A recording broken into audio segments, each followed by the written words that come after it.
Muitas TVs passam aqui pelo canal para análises. A maioria delas ficam alguns dias aqui no estúdio, quando a gente gosta mais do que a média, mas tem um modelo que veio para minha casa e que não saiu mais. Eu tô falando da LG OLED C9, que já tava comigo há quase 2 anos. Recentemente eu fiz um upgrade dela para LG C1 e a ideia do vídeo de hoje é explicar de um jeito mais pessoal porque eu uso OLED, porque eu curto e o que eu acho mais interessante. Vale comentar que esse é um vídeo feito em parceria com a LG, mas que contém muito do que eu aprendi usando o equipamento nesses últimos anos. Bora lá?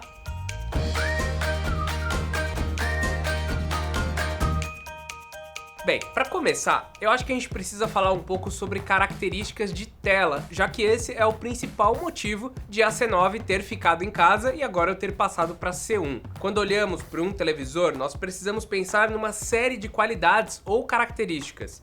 Nível de brilho, o contraste, os ângulos de visão, a forma como ela retrata as cores. Geralmente, nós temos que fazer escolhas. O IPS ele traz ângulos de visão em detrimento de um contraste um pouco maior. Se você precisar de uma TV com um brilho muito alto, pode acabar tendo cores um pouco menos fiéis. E claro, quanto maior, mais necessário se torna o upscaling, que é um jogo de equilibrar necessidades e expectativas. O lance da OLED é entregar o contraste infinito. O preto ele é realmente preto e qualquer parte clara da cena não tem vazamento para os pixels do lado. Ter um preto realmente preto faz com que aquelas faixas pretas que aparecem quando assistimos um filme em uma outra proporção não sejam influenciadas pelo próprio filme que está rodando ali logo do lado delas. Cenas escuras também passam a ser vistas em sua totalidade.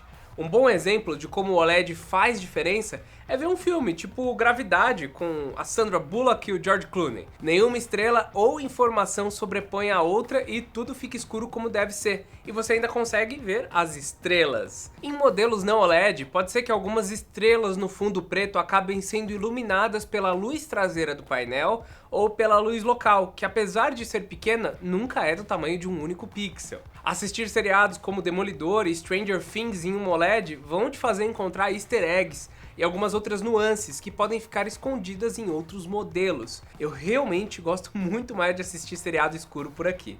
E como eu gosto de filmes, na hora que eu coloquei essa TV aqui em casa e liguei o modo Filmmaker, não teve como voltar para trás. Sendo bem sincero, tá? Na hora de ver a apresentação da empresa, parece que essas funções cheias de nomes técnicos são blá blá blá, mas para quem curte, ter essas opções é muito da hora. O Filmmaker, por si só, é um modo feito para ser o mais fidedigno possível com o cinema e você pode acabar achando ele bem sem graça. Se ela tivesse lá na loja com esse modo ativado, você ia passar e olhar para o modelo do lado super saturado e falar, esse daqui parece melhor. Mas, para quem gosta de filme, essa é uma opção muito legal.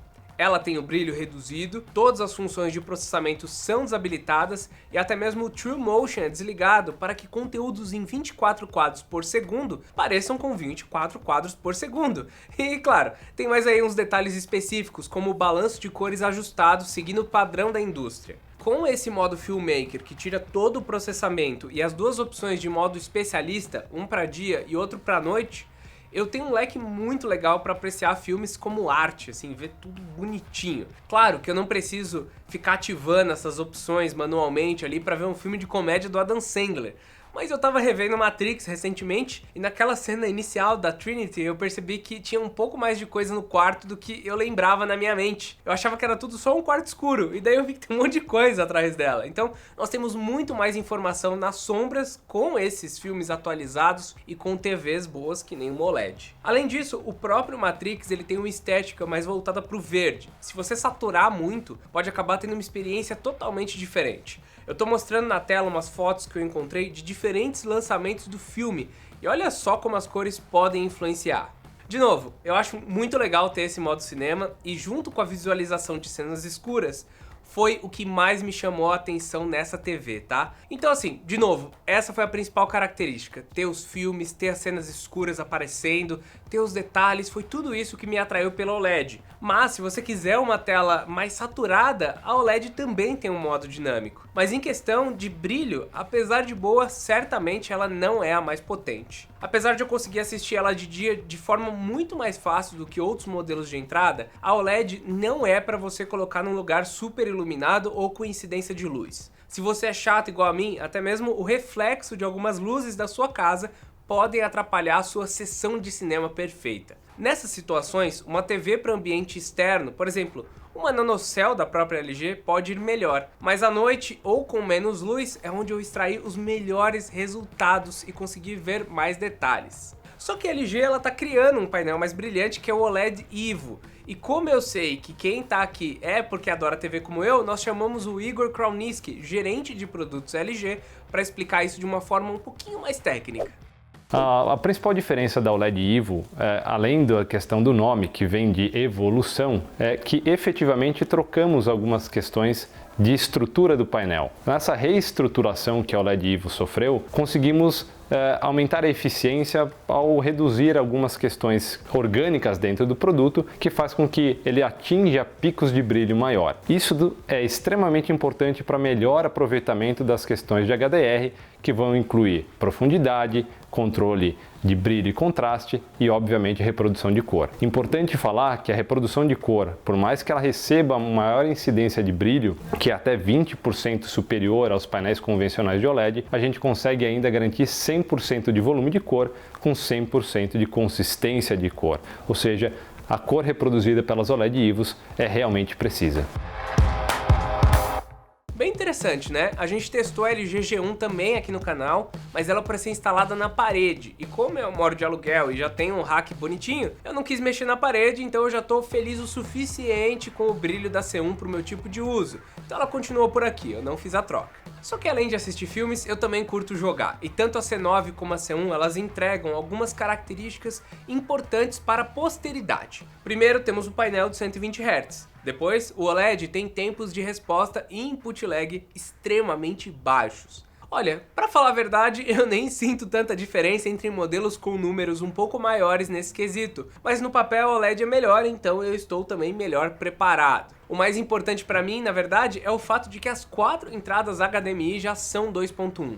Tecnologia essa utilizada nos novos consoles e que permite a resolução 4K a 120 Hz, que pode funcionar para alguns jogos. Então, preparado eu vou estar para colocar um computador, para colocar um console e para jogar no máximo que essa TV permite. E claro, junto com o painel e a conexão, uma TV para jogar precisa também se comunicar bem com todos os consoles e PCs para extrair esse máximo deles que eu comentei. E desde a LG C9 eu já tenho um televisor que funciona basicamente com tudo, então era certeza de ser compatível. Primeiro, vamos falar rapidinho de taxa variável de atualização. Quando uma tela de 120 Hz, ou seja, que atualiza 120 vezes por segundo, passa a receber 140, 110 ou um número variável de quadros por segundo, quem sofre é a tela, que tende a trabalhar com valores inconstantes e daí ela vai preenchendo o buraco como dá em tempo real. Daí saem alguns problemas, como o screen tearing. Sabendo disso, nós temos duas opções. Ou você trava os frames, ou você bota as placas de vídeo para conversarem com a TV e se resolverem entre elas, que é o melhor dos mundos, já que o frame rate fica mais alto e ainda assim sem problemas de imagem. Só que nós temos algumas línguas para essas placas se comunicarem, e eu vou deixar o Igor ajudar com isso novamente e explicar. O VRR é o acrônimo ou a sigla para Variable Refresh Rate, que na verdade nada mais é do que em português o refresh rate variável ou a taxa de atualização variável. Isso é extremamente importante para gamers em especial, porque quando jogando videogame pode ser que a fonte que está entrando para a TV ela sofra variações dessa taxa em específico. E isso pode causar sensações muito estranhas no jogo, como aquelas telas descasadas que podem e aconteciam no passado muito comumente. A Nvidia em especial, com o G-Sync, que é uma exclusividade das TVs, TVs de uso doméstico, a única que tem G-Sync é a OLED da LG, ela consegue trabalhar essas taxas de maneira mais uniforme, mais fluida, e isso faz com que ao longo do seu gameplay não sofra nenhum tipo de alteração ou quebra de imagem. É exatamente esse o grande benefício. As OLEDs contam também com o que seria o VRR da AMD, que é o FreeSync. Então a gente trabalha com dois protocolos diferentes, G-Sync e o AMD FreeSync. Isso vai garantir para você, independentemente da sua fonte de jogo, uma jogabilidade muito melhor. Esse é um dos benefícios da OLED.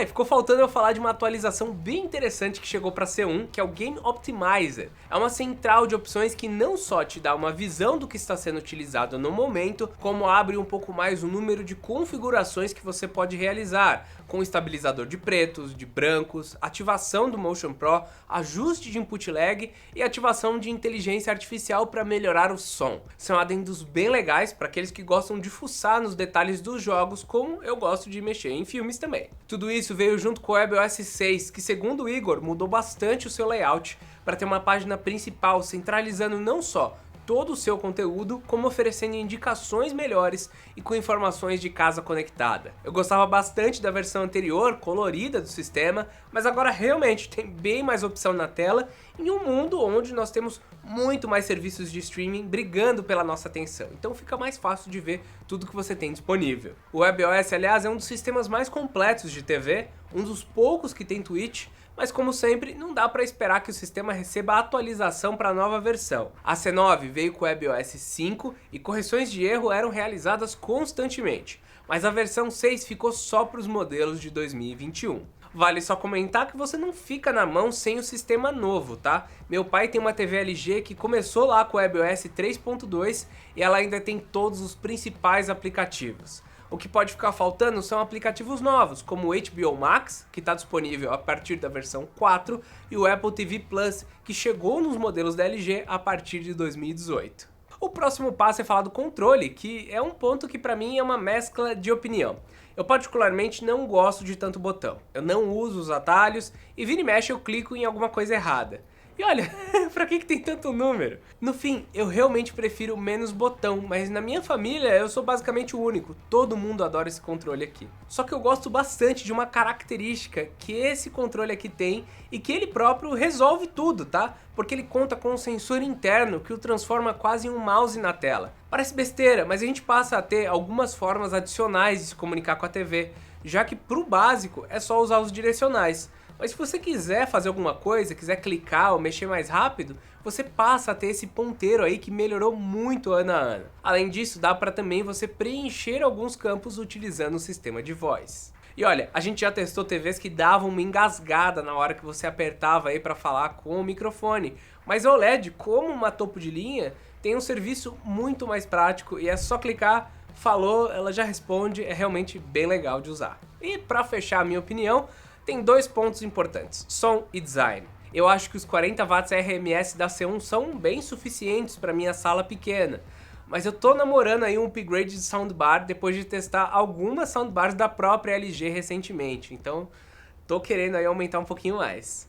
O chato é que a minha casa ela tem divisórias em drywall e parece que os graves embolam todos os sistemas de som que eu tenho por aqui. Então, uma solução é o sistema de inteligência artificial da própria TV, que ela consegue corrigir um pouco desse problema. Ela utiliza tanto o microfone do controle quanto o som da própria TV para analisar as frequências e realizar esses ajustes. O design, apesar de não ter sido um pilar da minha escolha, é extremamente agradável. A ideia da LG é eliminar o máximo possível de informação. Isso, em conjunto com a possibilidade de deixar o display fino por causa do OLED, faz com que a C1 caia bem em qualquer lugar. Mas é preciso ter muito mais cuidado no transporte dela, sem brincadeira, a gente fica muito preocupado. E olha, embala bonitinho, se for trocar de casa, vai ter que pensar bem em como mudá-la de lugar. Como a gente não faz isso todo dia, tá de boa, mas para tamanhos maiores, como 65 e 75 polegadas, olha, vai ser mais complicado. O resumo para mim é o seguinte: se você curte filme, séries e jogar com boa fidelidade, a tecnologia OLED com os pretos realmente pretos foi um caminho sem volta para mim, principalmente em ambientes escuros. Depois de 2 anos de uso, o display da C9 ele tá intacto e eu mandei ela pro Matheus para pegar a C1 aqui para minha casa. O sistema é da hora, dá para colocar 4 PS5 simultâneo nela, tem função de jogo, tem inteligência artificial para arrumar imagem, para arrumar som, tem todos os aplicativos, mas assim, realmente foi o painel que me fez ficar. Todo o resto é um adendo, mas o painel, esse preto realmente preto, é o que eu mais gosto quando eu falo também de filmes. Se você tá na dúvida, vai numa loja da sua cidade, dá uma olhada nas OLEDs e pede aí pra ver todos os modos de cor. Eu acho que você vai curtir bastante a diferença entre eles. Agora, se você gostou da minha opinião, não esquece do like, de um comentário de por que vocês usam ou querem uma OLED ou qualquer outro tipo de TV.